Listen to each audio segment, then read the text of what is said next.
안녕하세요, 바리스타 용민이입니다. 하도 칙칙하다는 소리를 많이 들어가지고 입술을 좀 더 밝게 한번 밝혀봤습니다. 오늘 저희가 준비한 커피는 바로 그래서 사이폰 커피라는 거고요. 그래서 오늘 사이폰 커피를 이용해서 한번 커피 내리는 방법을 해보도록 하겠습니다. 준비되셨나요? 사이폰 커피 시작해 보겠습니다.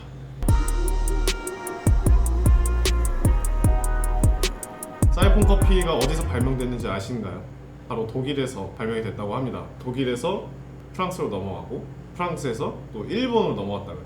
그래서 일본에서 이런 기구들을 만들어서 많이 정립하고, 사이폰 커피는 맨 처음에 밸런스 사이폰이라는 걸로 시작을 했는데 형태가 점점 간편하게 바뀌면서 지금의 이런 사이폰 형태가 됐다고 보시면 될 것 같아요. 오늘 사이폰 설명해 드릴 거는 3사의 사이폰 커피 기구를 가지고 나왔어요. 이 기구 이름이 이제 사이폰인 거고요. 얘는 사이폰 빔 히터라고 합니다. 원래는 알콜 램프나 가스불을 사용하기도 하는데 오늘은 저희가 최첨단 장비를 사용해서 한번 추출을 해보도록 하겠습니다. 얘는 이제 본막에서 나온 사이폰 기구예요. 고노에서 나온 사이폰 기구고 하리오에서 나온 사이폰 기구예요. 얘가 가장 용량이 작고요. 얘도 작은 편이지만 얘보다는 좀 커요. 그리고 얘는 하리오에서도 두 번째로 첫 번째 제일 작은 건 아니고 두 번째로 큰,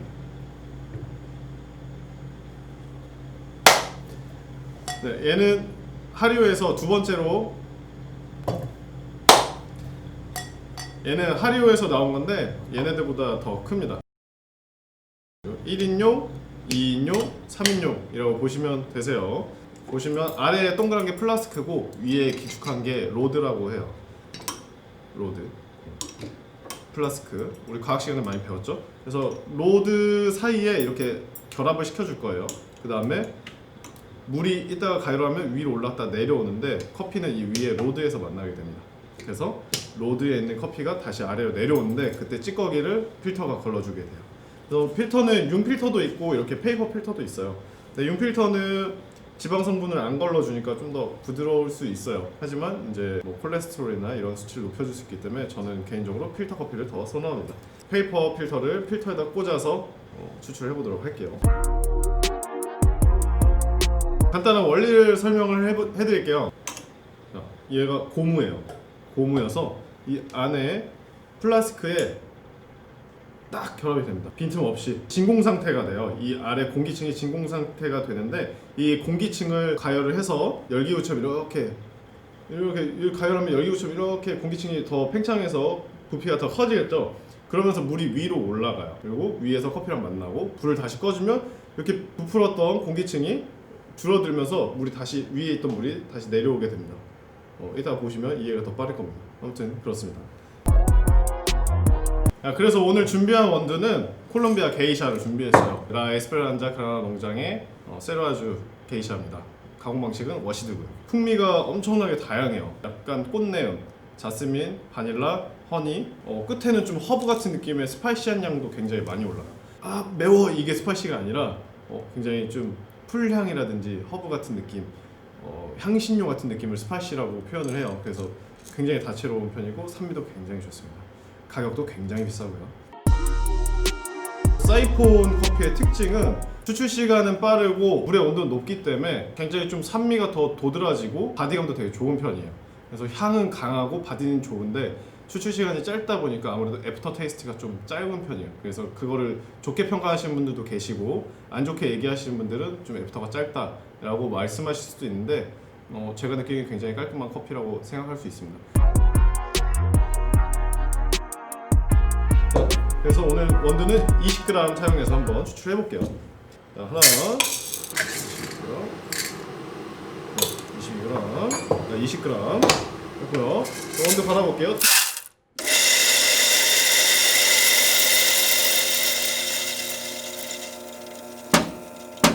자, 입자를 보시면 안 보이시죠? 네, 안 보일 거예요. 아이스 정도라고 생각하시면 돼요. 핸드드립보다 추출 시간이 짧고 온도는 높은데 그만큼 추출 시간이 짧기 때문에 입자를 더 가늘게 해서 짧은 시간에도 추출이 용이하게 만들어줘야 되고요. 그래서 먼저 여기다 이렇게 붓고 시작을 해도 되고 물이 다 완전히 끓어서 올라갔을 때 시작을 해도 되는데 먼저 붓고 시작하면 물하고 만나는 시간이 더 길어져서 뜸을 들이는 효과가 나요. 좀 더 진하다고 보시면 됩니다. 자, 물 비워줄게요. 여기다가 우리는 220ml를 한번 채워줄 거예요. 물은 최대한 끓자마자 채워주세요. 왜냐면 가열기구로 비미터로 가열하면 너무 오랫동안 히팅하기 때문에 가열기구는 오랫동안 히팅하면 안 좋겠죠. 왜냐 열받으니까요. 저도 열받으면 안 좋아요.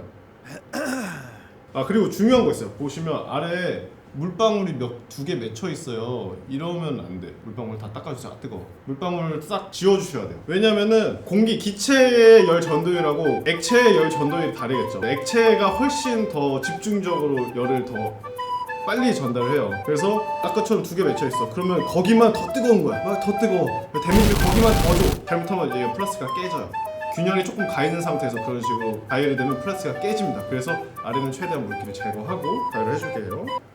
보시면은 비미터에 히트 다이트, 프로, 킵, 스탑 이렇게 네 가지가 있는데 히트는 맥스예요. 가장 뜨겁게 가열을 해줘서 요 아래 부분을 플라스틱 부분을 가열을 해주는 거고 브로우는 추출할 때 물이 내려오지 않을 정도로만 가열을 해주는 거예요. 너무 뜨겁게 가열하면 계속 팽창하고 너무 이렇게 과열이 되기 때문에 과하게 열을 전달하기 때문에 그거를 방지하기 위해서 브루가 있고요. 브루는 한 70% 정도 됩니다. 킵은 커피를 다 내리고 나서 커피가 식지 말라고 여기다가 킵 해주는 그런 기능이 있어요. 그래서 킵하는 게 있고요. 스탑은 브루를 하다가 추출이 다 끝나면 스탑. 수출이 끝나고 커피가 아래로 내려오게 되는 겁니다.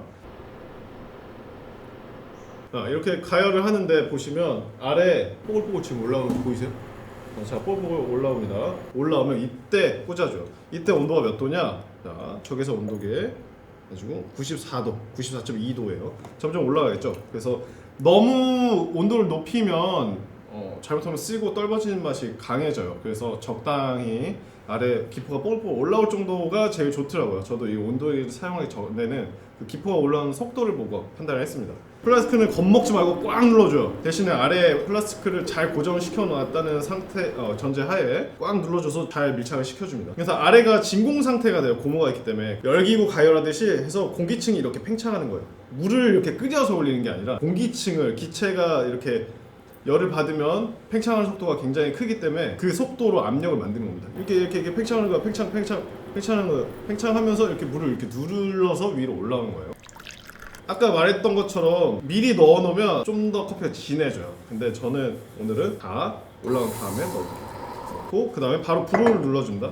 그래서 왼손으로 2번, 오른손으로 2번 비비면 하듯이 잘 저어줍니다. 자 보시면은 지금 10초 이내에 왼쪽 3번, 오른쪽 3번, 왼쪽 3번, 오른쪽 3번 해서 나눠주고 시간이 지날수록 가스가 나와서 이렇게 층 분리가 불분명해져요. 20초 정도 됐을 때 깊게 넣지 말고 위에 커피만 해서 자 거품, 커피, 물 이렇게 선명하게 거품, 커피, 물 3단 분리 잘 되게 저어주시고요. 32초, 33초, 34초, 35초, 36초가 되면 스탑 해줄게요. 다시 가열하니까 수축하면서 공기층이 수축하면서 물이 이렇게 내려오게 됩니다. 근데 가운데 우리 아까 못 꽂았죠? 필터 꽂았잖아요. 필터가 커피 파우더를 다 걸러줘서 아래는 순수한 커피만 내려오게 됩니다. 내려오기만을 기다리면 됩니다. 다 내려왔니? 네, 다 내려온 것 같아요. 다 내려왔어요. 그러면은 또 플라스크에서 로드를 뺄 때 어떻게 빼는지 고민하시는 분들이 많아요. 뭐 이렇게 위로 잘 안 빠져요. 이렇게 빼면 자 보여드릴게요. 잘 보세요. 겁먹지 말고 자신 있게 앞으로 한번 나 쪽으로 한번 다시 한번 이러면 꼭 하면서 이렇게 빠져요. 이렇게 쉽게 빠집니다. 빼서 위에 거는 제거해주고 나면 사이폰 커피가 완성됐습니다. 이제부터 한번 커피잔 한번 골라볼게요. 식지 말라고 킵. 아까 말했죠? 식지 말라고 해주는 게 킵이에요. 근데 잘 안 써요. 왜냐면 커피가 이미 너무 뜨거워. 사이폰 커피는. 그래서 사이폰 커피는 잔을 히팅하지 않고 오히려 쿨링합니다. 제가 2가지 잔을 골라왔어요. 어떤 잔이 더 예쁘세요? 저는 이 잔이 더 예쁜데 이렇게 생긴 캔형의 얇고 높은 잔하고 낮고 둥근 넓은 잔을 가져왔어요. 사이폰 커피 어떤 게 더 잘 어울릴까요? 둘 다 잘 어울려요. 근데 저는 개인적으로 이렇게 낮고 넓은 잔을 더 선호합니다. 왜냐? 커피 추출 온도 자체가 너무 높은데 이렇게 좁은 잔보다는 넓은 잔을 했을 때 약간은 좀 온도를 낮춰줄 필요가 있어요. 제가 사이폰 커피 만들 때는 잔을 히팅하지 않고 오히려 쿨링을 해요. 찬물로 한번 헹궈줄게요. 쿨링한 상태에서 따라줍니다.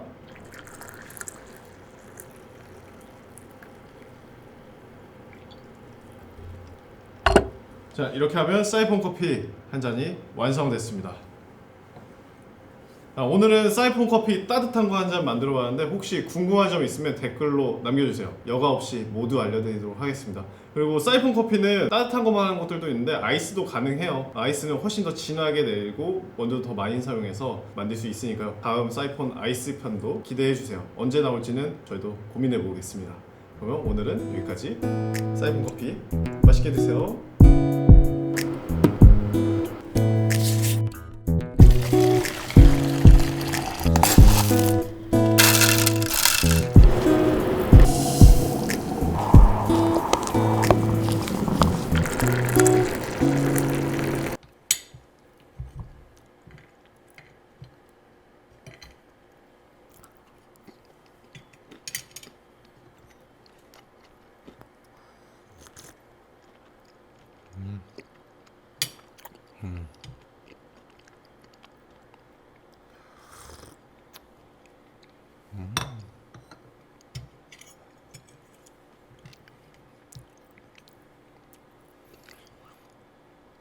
다 먹을 수 있겠는데?